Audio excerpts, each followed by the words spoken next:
What's up, GT gang? Welcome back to the channel. And today we have some goodies for you guys. Check it out. This is the dual 255 liter per hour fuel pump system, fuel sending unit drop-in from Holley. We have a Hurst roll control kit, and we have some miscellaneous fuel components that I'm hoping to throw in. So what entails into this kit? Let's go ahead and open it up and get into a game plan. So if you did not see my unboxing video, we have two dual 255 liter per hour fuel sending units that are direct bolt-in. So the what's 255 liter per hour, if you don't know, is the fuel pump itself. So we will be pushing 510 liters per hour of fuel to the rails. So let's go ahead and see what we got inside the car. Okay, so if you did not know, the 06 to 10 Chargers, 300s, Magnums, etc. actually have two fuel pumps, two fuel sending units. So they're actually underneath the rear seats. All you have to do, grab right here and pull up on either side. And this is the driver. Comes right up, and we'll go ahead and pull it out. There she is. Okay, that leaves us with this. I'm going to go ahead and clean everything up quick and then pull this mat up. And here we have our access panel right here. You have your panel up. I clean this up just a little bit. Pull this grommet out, wiring harness, and then this access panel just pulls right out. And then that leaves you this connector here. We'll pull the connector off and move the wiring, etc. to the side and get to the lock ring. Okay guys, so bear with me here. I'm reading directly off of a forum here. I just want to make sure you have the right information. So fuel enters the reservoir of the main fuel pump module, which is the driver's side, which is this one. The main fuel pump module pumps the fuel through a filter at the bottom of the main fuel pump, which would be down here as well, to the auxiliary fuel pump module, which is the passenger side. That's why your connector's on the driver's side. Through a supply line inside the fuel tank. So there's a crossover line that goes from this tank to that tank inside of the tank. Fuel pressure regulator inside the auxiliary fuel pump module regulates the pressure at 58 psi, plus or minus 5, and sends fuel to the engine. That's what the fuel on or the line on top of that sending unit does. So now you guys know, and I know. Let's go ahead and see what we can do to get these rings off. I did buy an O'Reilly's tool that's kind of, you know, universal. It's just not going to work for this application. They do make a tool that's specific for this that you can buy online, and I wish I was a little bit more prepared. I would have done that. But before I reinstall and run everything, I will buy the tool and put these rings on the correct way. So in the meantime, what you're going to do, if you don't have the tool, you're going to put a screwdriver on one of these lips. Doesn't matter really which one, and you're going to hit counterclockwise to loosen the ring, and then we'll be able to pull the entire sending unit out. All right, guys, so this is the locking ring that's on there. A lot of people will just not tell you how to do it. You just took a screwdriver to it. So what I did was, I don't have the tool. So what I did was put a screwdriver right on this ledge right here. Try to have my phone as light. I didn't bring a shop light, so I apologize. But like just for instance, it'd be right here, like that. Tap a hammer to it, and then eventually, I had to hit it pretty hard. I have a little claw hammer, but get this ring out. And what we're going to do is we're going to shop vac this up, and then we'll be able to pull the fuel system out. So this is set up to be a drop-in for a returnless style system at 58 psi with the stock regulators, which are right here. I'm not running a returnless system because of deadheading in the fuel system will cause the fuel to basically run at the end of the line or the fuel rail and just deadhead and sit. And instead of it cooling down, you're just constantly building temperature. And the whole point of having the most efficient fuel burn is to have cool fuel as well. So how you get cool fuel is to have a return system. So that's kind of the perk of having this, is it's good for returnless and return. So now that that's covered, let's go and look at how we can turn this into a return style. So this states that we have to remove the regulator, which is right here with an 1/8 inch Allen. Remove that, pry this off with a screwdriver, and install the regulator plug. So it's basically just a plug that's the size of the regulator, and it screws back in.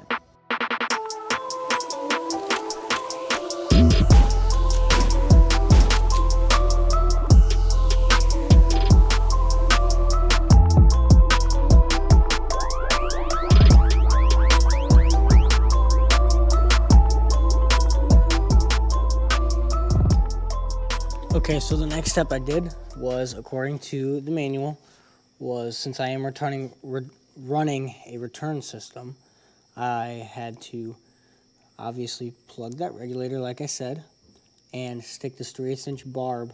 I lubed up the O-ring, put it in, put a snap ring in. That's what it looks like. And now we have to cut a 3 3/8" length. Basically just cut this bad boy in half, 3 3/8", and install it onto here with a 12mm clamp, and this one should be good to go. Okay everybody, so I have this side done. This will be the passenger side because the fuel out is not plugged. So as you can see, I have the 3 3/8" hose clamped on with a 3/8" barb and a snap ring, and the regulator plug installed. So this is good to go for return fuel type. And now we have to do the exact same thing to this one. Let's get it. Okay everybody, I cannot install this today. Let me be the hard lesson learned, okay? So, I'm going to try to get this so you can read it. So, note on level senders. The Holley units are designed to use with the later style OEM level senders, which are available on all 2012 plus vehicles as well as some 2011 vehicles as this was a transition year. If you wish to install the units in a 2005 to 10 vehicle, the later style level senders must be sourced. The factory part numbers are listed below. Driver's side, passenger side. So that means I can't install this because I have a 2006. That means I can't use the level senders from that. That being said, I continued to read forward just in case I had to get something. In the diagram above, the relay trigger should be connected to the the factory fuel pump, plus 12 volts, yada, yada, yada. 2 relays will be necessary, 1 for each pump. Holley part number 1275-3 is recommended. So that basically means I can't finish this today. Granted, I should have opened the instructions and made sure that everything was there, but at the same time, guys, I bought a drop-in kit. It should be drop-in. If I needed level senders, you're supposed to have them. That's my personal opinion. If you cannot possibly sell something as drop-in if it's not in fact drop-in. I have to buy relays. I have to buy wire. I have to buy, what else? Level senders if I have a 2005 to 10. You should have the option to say that you have a 2005 to 10, and it can be an additional charge to add the relays, wire, and level senders, but they don't give that option. That's a little disappointing. Quality is fantastic, don't get me wrong, but in terms of execution, you cannot possibly call this a drop-in kit if you don't have everything in order for it to be drop-in. Rant over. Let's go ahead and pack this up, and with the magic of editing, we'll be back with the right parts. By the way, I just wanted to add $400 for that stuff. $400, so $1,700 in this Holley fuel system, $1,300 of it that is included in your drop-in kit. So you had 2005 to, what are the year sensors here? 2005 to 11, some 2011. So 2005 to 10 guaranteed. This is not drop-in. You need to spend a minimum of $150. So I would say a minimum of $200 to $75 per level sensor. And if you're gonna make the relay kits yourself, you could probably do it in about 50 bucks. But $400 for me because I'm an idiot and I bought the relay kits from Holley and they bent me over. So back to your scheduled program. Okay, everybody, we are back, and the power of editing. So I have this all laid out here, instructions here. These are the relay kit that I have. Here's the part number. I feel like an idiot for buying this kit, to be honest with you. 12753. This is literally a relay socket, a fuse, and a relay. I feel like a dumbass for buying it, but it is what it is, guys. I'm gonna not waste the time and send it back. But it's literally wire, relay socket, relay, inline fuse, and some random hardware. And we have the 10 and up level sensors. They are different, so you have to make sure you get the right part number. I will make sure that they're in the description below. These kits actually come with a let's see, I already opened it, that's why. They come with a seal right there, so that's actually pretty badass. So they have a seal. Now I have this laid out. Driver side, passenger side, and driver side are identical. We already did the regulator plug and installed the correct fittings. So the only difference between the driver's side, which is this side, and the passenger is you're going to have a plug on both of the in or the return and fuel out ports on the driver's side. It doesn't really matter, they are identical, so you can swap them out, but it's easy to just start here. So this will be my passenger. We'll go ahead and look at the instructions and see what's next. Okay, so I got a little bit carried away. I took off the lock ring, removed the top hat assembly right here, removed a couple connectors that were on it. It'll be these two right there. What you do is there's a green for the supply line. Pop that off. Basically what you're gonna do is remove all of these lines, as you can see here. Remove all these lines, disconnect everything so that you can pull the entire assembly out, because it will be getting replaced completely. Okay, I have all of the lines disconnected and I'm about to pull this unit out. I'd like to note that it is full of gasoline. Level sender does not want to come out. Okay, it's full of gas, so keep it straight up and down, level, and dispose of this properly, aka in the grass, away from everybody. All right, so now you have an exposed fuel tank. Okay, you absolutely want to make sure nothing can fall in this. I tried my best to vacuum this. I did get some fuel here, so I will have to clean that up. But look, you literally have an open fuel tank. Make sure nothing can fall in. Let's go to the sending unit. All right, so this is what I'm snipping. This should be this little. Cut that really quick. There you go, that's cut. Now we're exposed with these connectors. I'm going to cut a large chunk of this blue out to solder.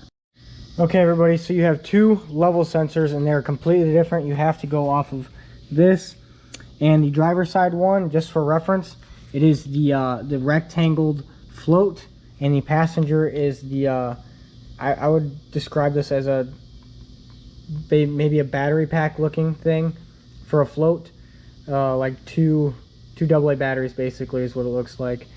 And that's the brick one. Driver's side is the brick, AA batteries is the passenger. It's kind of the easiest way I can describe it. But with these new level sensors, I have to actually unwire the new or the factory ones.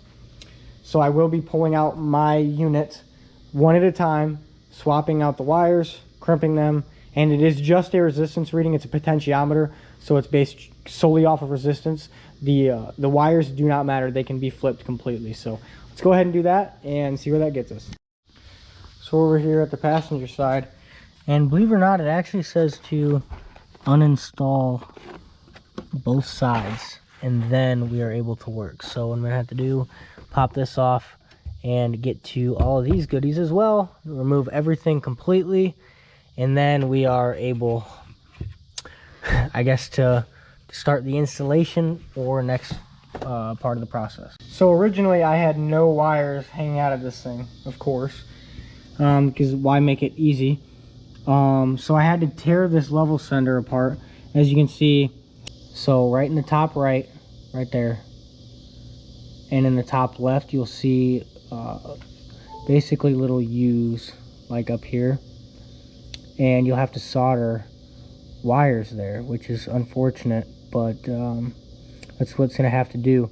So luckily I have my soldering iron. I will cut back the wire from the factory one and solder it, each one of these, since it is just a resistance reading, it doesn't matter. So let's go ahead and do that.